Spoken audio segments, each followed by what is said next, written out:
Hi hello guys, ಎಷ್ಟೋ ದಿನ ಆದಮೇಲೆ ಮಿನಿ ಲಾಗ್ನ ಸ್ಟಾರ್ಟ್ ಮಾಡ್ತಾ ಇದ್ದೀನಿ. ಯಾಕಂದರೆ ಸ್ವಲ್ಪ ಬಿಸಿ ಶೆಡ್ಯೂಲ್ಸ್ ಇತ್ತು, ಹಾಗಾಗಿ ಮಾಡೋಕ್ಕಾಗ್ತಾ ಇರಲಿಲ್ಲ. ಬೈಕಿಗೆ ಸ್ವಲ್ಪ ಫ್ಯೂಲ್ಸ್ ಬೇಕಾಗಿತ್ತು. 200 ರೂಪಾಯಿಗೆ ಫುಲ್ ಟ್ಯಾಂಕ್ ಹಾಕಿಸ್ಕೊಂಡು ಸೀದಾ ಶಾಪ್ ಕಡೆ ಹೊರಟೆ.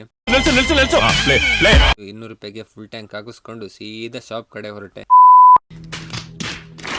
ಹೊಸ ಇನ್ಸ್ಟಾಗ್ರಾಮ್ ಅಕೌಂಟ್ ಕೂಡ ಓಪನ್ ಮಾಡಿದ್ದೀನಿ, ವ್ಯೂ ಕಲ್ಚರ್ ಅಂತ ಹೇಳಿ. ನೀವು ಮ್ಯಾನ್ ಕಲ್ಚರ್ಗೆ ಎಷ್ಟು ಸಪೋರ್ಟ್ ಕೊಟ್ಟರು ಅದೇ ಥರ ವ್ಯೂ ಕಲ್ಚರ್ ಅಕೌಂಟಿಗೂ ಕೂಡ ಸಪೋರ್ಟ್ ಕೊಡಿ ಅಂತ ಹೇಳ್ತಾ ನಾನು ಹಿಂಗೆ ಶಾಪಿಗೆ ಹೋಗ್ಬೇಕಾದ್ರೆ ಒಂದು ಸಡನ್ ಯೋಚನೆ ಬಂತು. ನಮ್ಮ ಶಾಪ್ ಸ್ಟೆಪ್ ಎಷ್ಟಿದೆ ಅಂತೇಳಿ ಲೆಕ್ಕ ಮಾಡೋಣ ಅಂತೇಳಿ ಫಸ್ಟಿಂದ ಲೆಕ್ಕ ಮಾಡ್ತಾ ಹೋದೆ. ಟೋಟಲ್ 24 ಸ್ಟೆಪ್ಸ್ ಇತ್ತು ಗಾಯ್ಸ್. ಆಮೇಲೆ ಗೂಗಲಿಗೆ ಹೋಗಿ 24 ಸ್ಟೆಪ್ಸಿಗೆ ಎಷ್ಟು ಕ್ಯಾಲರೀಸ್ ಬರ್ನ್ ಆಗುತ್ತೆ ಅಂತ ಚೆಕ್ ಮಾಡಿದಾಗ 1 ಕ್ಯಾಲರೀಸ್ ಬರ್ನ್ ಆಗುತ್ತೆ ಅಂತ ಗೂಗಲ್ ತೋರಿಸ್ತು.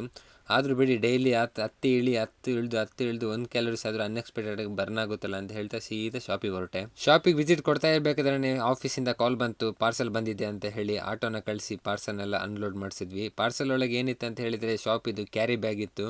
ಕ್ವಾಲಿಟಿ ಎಲ್ಲ ಅದೇ ಥರ ಇದೆ ಅಂತ ಒಂದ್ಸತಿ ಓಪನ್ ಮಾಡಿ ನಾನೆಲ್ಲ ಚೆಕ್ ಮಾಡಿ ನೋಡಿದೆ. ಸೇಮ್ ಕಲರಲ್ಲಿ ಸೇಮ್ ಡಿಸೈನಲ್ಲಿ ಒಂದು 2000 ಕ್ವಾಂಟಿಟಿ ಮ್ಯಾನುಫ್ಯಾಕ್ಚರ್ ಮಾಡಿಸಿದ್ವಿ. ಇನ್ಮೇಲಿಂದ ಒಳ್ಳೊಳ್ಳೆ ಕಂಟೆಂಟ್ ನಿಮಗೆ ವ್ಯೂ ಕಲ್ಚರನ್ನು ಇನ್ಸ್ಟಾಗ್ರಾಮ್ ಪೇಜಲ್ಲಿ ಅಪ್ಡೇಟ್ ಆಗುತ್ತೆ. ಮತ್ತು ಅಷ್ಟೊತ್ತಿಗೆ ನಮ್ಮ ಹುಡುಗ ಕೂಡ ಹೋಗಿ ಒಂದು ಕುಲ್ಫಿನ ಸ್ಪಾನ್ಸರ್ ಮಾಡ್ದ. ಕುಲ್ಫಿನ ಚೇರ್ಸ್ ಅಂತ ಹೇಳಿ ಆ ಕೋಲ್ಡ್ ವೆದರಿಗೆ ತಿಂತಾ ಕೂತ್ವಿ. ಸ್ವಲ್ಪ ತಾದ್ಮೇಲೆ ಕಸ್ಟಮರ್ ಕೂಡ ಬರಕ್ಕೆ ಸ್ಟಾರ್ಟ್ ಆಯಿತು. ಶಾಪ್ ಕೂಡ ಸ್ವಲ್ಪ ಬಿಸಿ ಆಗ್ತಾ ಬಂತು. ಆನ್ಲೈನಲ್ಲಿ ಬುಕ್ಕಿಂಗ್ ಇತ್ತು, ಅದನ್ನ ಸ್ವಲ್ಪ ಡಿಸ್ಪ್ಯಾಚ್ ಮಾಡೋಣ ಅಂತ ಹೇಳಿ ಮಳೆಯಲ್ಲಿ ನಾನು ಪ್ರೊಫೆಷನಲ್ ಕೊರಿಯರಿಗೆ ಹೊರಟೆ. ಅಲ್ಲೋಗಿ ಡಿಸ್ಪ್ಯಾಚ್ ಮಾಡಿ ವಾಪಸ್ ಬರೋಷ್ಟೊತ್ತಿಗೆ ನಮ್ಮ ಬ್ರೋ ಸಿಗ್ದ. ಅವನ ಹತ್ರ ಹೇಳಿ ಆ ಮಳೆಗೆ ಒಂದು ಕಾಫಿ ಕುಡಿಯೋಣ ಅಂತ ಹೇಳಿ ನಾನು ಅವನೊಂದು ಕಾಫಿ ಕುಡಿಯೋಕೆ ಹೊರಟ್ವಿ. ಅಲ್ಲಿಂದ ಸೀದಾ ಶಾಪಿಗೆ ಬಂದೆ. ಹೆವಿ ಮಳೆ ಬರ್ತಾ ಇತ್ತು. ಮಳೆಗೆ ಕಸ್ಟಮರ್ ಕೂಡ ಇರಲಿಲ್ಲ. ಹಾಗಾಗಿ ನಮ್ಮದು ಬ್ರೋ ಬಂದು ನಮಗೆಲ್ಲರಿಗೂ ಕ್ಯಾಂಡಿ ಸ್ಪಾನ್ಸರ್ ಮಾಡ್ದ. ಅದನ್ನ ಕೂಡ ಚೇರ್ಸ್ ಮಾಡ್ತಾ ತಿಂತಾ ಇದ್ವಿ ಕೋಲ್ಡ್ ವೆದರಿಗೆ. ಹೆವಿ ಮಳೆ ಬಂದಾದ್ಮೇಲೆ ನಮ್ಮ ಬಾಯ್ಸಿಗೆ ಇದೊಂದು ಎಕ್ಸ್ಟ್ರಾ ಡ್ಯೂಟಿ ಇದ್ದಂಗೆ. ಈ ಕಡೆ ಸೈಡ್ ನೀರು ಹೊಡಿಯುತ್ತೆ, ಅದನ್ನೆಲ್ಲ ಕ್ಲೀನ್ ಮಾಡೋದು.